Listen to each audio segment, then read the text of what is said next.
అబ్బో ఇక్కడ కేజీ చీరలు కొంటే అర కేజీ చీరలు ఫ్రీ అంట. మంగళ్య షాపింగ్ మాల్ కేజీల్లో సేల్, టన్నుల్లో ఆనందం. నేటి పాలనా వ్యవస్థలో లంచగొండితనం, బాధ్యత రాహిత్యం వంటి వార్తలే తరచూ వినిపిస్తున్న తరుణంలో ఉత్తరప్రదేశ్కు చెందినటువంటి ఒక సీనియర్ ఐఏఎస్ అధికారి తీసుకున్నటువంటి నిర్ణయం దేశవ్యాప్తంగా సంచలనం సృష్టిస్తోంది. ఆయన చెప్పినటువంటి మాట, నాకు రోజుకు కేవలం 4 గంటల పనే ఉంటుంది, అందుకే నా జీతంలో సగం కోత విధించండి అని కోరుతూ ఆయన రాసినటువంటి లేఖ ఇప్పుడు పరిపాలనా వర్గాల్లో తీవ్ర కలకలం రేపింది. ఎక్కడైనా సరే శాలరీ ఇంక్రిమెంట్కి సంబంధించి అధికారులు పై అధికారులకి విన్నవించుకోవడం కావచ్చు, లేకపోతే దీనికి సంబంధించి అందరూ కలిసి ఒక మాట మీద ఉండడం కావచ్చు జరుగుతుంటుంది. కానీ మొట్టమొదటిసారిగా ఒక ఐఏఎస్ అధికారి, నేను 4 గంటలు మాత్రమే పనిచేస్తూ ఉన్నాను, నేను తీసుకునేటువంటి జీతంతో నేను సంతృప్తిగా లేను, సగం జీతాన్ని తగ్గించండి, కోత కొయ్యండి అని కూడా అధికారి చెప్తున్నారు అని అంటే దీనికి సంబంధించి ఒక ఆసక్తి రేకెత్తించేటువంటి అంశంగా కూడా చెప్పొచ్చు.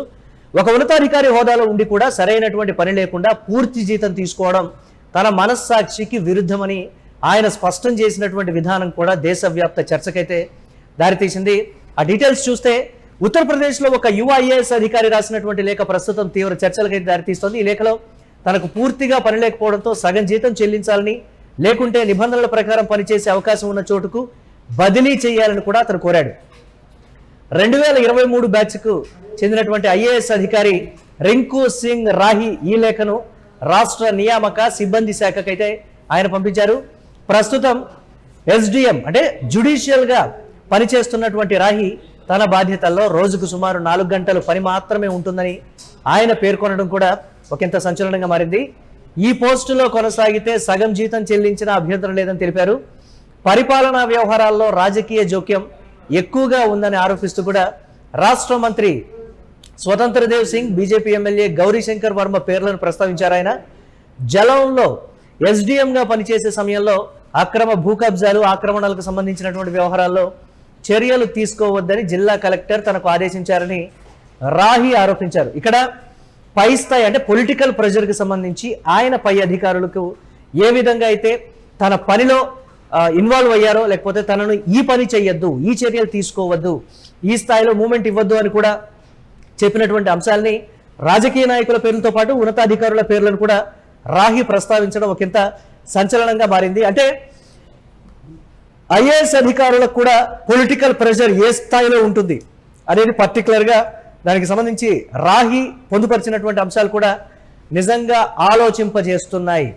నీతిగా, నిజాయితీగా, నిబద్ధతతో పనిచేయటానికి కూడా ఆంక్షలు ఉంటాయి అనేటువంటిది అయితే రాహి స్పష్టంగా చెప్తూ ఉన్నారు. 2023లోనే ఆయన దీనికి సంబంధించి ఆ బ్యాచ్కి చెందినటువంటి ఆ క్యాడర్కి సంబంధించినటువంటి వ్యక్తి 3 సంవత్సరాల కాలంలోనే అసంతృప్తిగా ఉన్నాడని అయితే పర్టికులర్గా వ్యక్తమవుతోంది. అందరూ తన పనిలో వేలు పెట్టడం, తనని అడ్డుకోవడం, పని చేయకుండా చూస్తున్నారనేటువంటి ఒక ఉద్దేశంతో 4 గంటలు మాత్రమే పని చేస్తున్నాను, వారు చెప్పిందే చేయాల్సి వస్తుంది, ఇలాగే కొనసాగితే నాకు సగం జీతం ఇవ్వండి, ఎక్కువ వద్దు అనేటువంటి మాట కూడా చెప్పారు.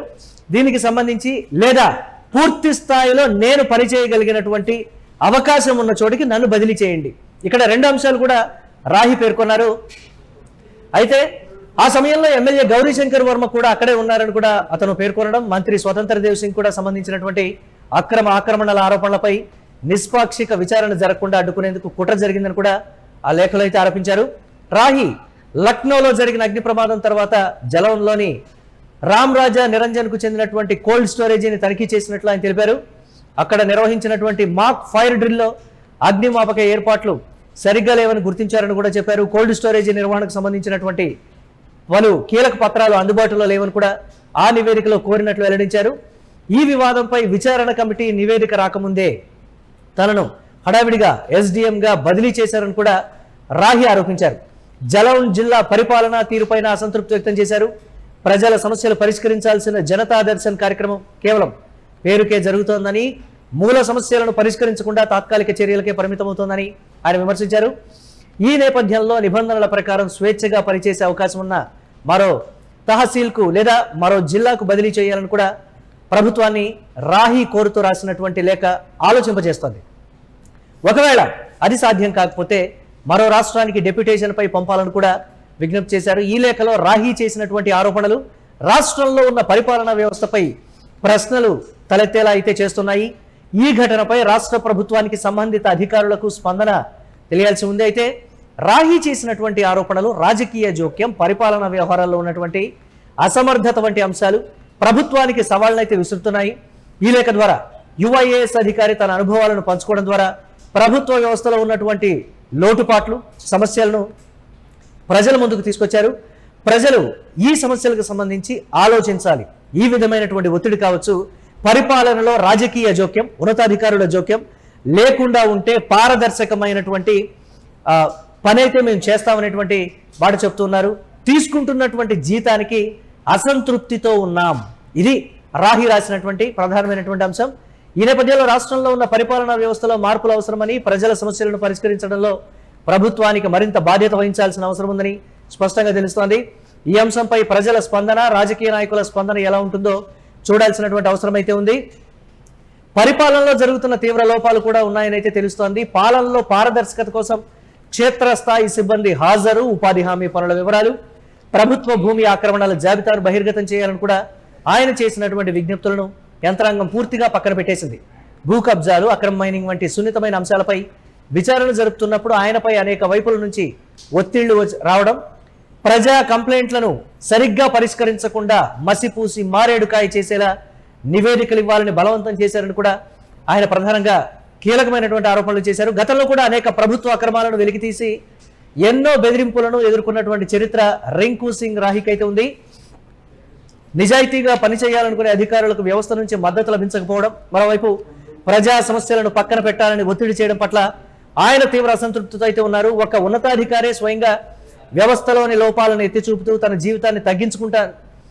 జీతాన్ని తగ్గించుకుంటానని లేఖ రాయడం ఇప్పుడు దేశవ్యాప్తంగా ఐఏఎస్ అధికారుల పనితీరు, రాజకీయ ఒత్తిళ్లపై కొత్త చర్చకైతే తెరలేపింది. యూపీ ప్రభుత్వానికి ఆయన రాసినటువంటి లేఖ మరి ముఖ్యమంత్రి యోగి ఆదిత్యనాథ్ నిజంగా ఒకవేళ అక్కడ ఉన్నటువంటి రాజకీయ నాయకుల పని మీద కానీ లేకపోతే వారి మీద వస్తున్నటువంటి ఆరోపణల విషయంలో చర్యలు తీసుకుంటారా అనేది కూడా ఈ లేఖ ద్వారా తెలియాల్సి ఉంది.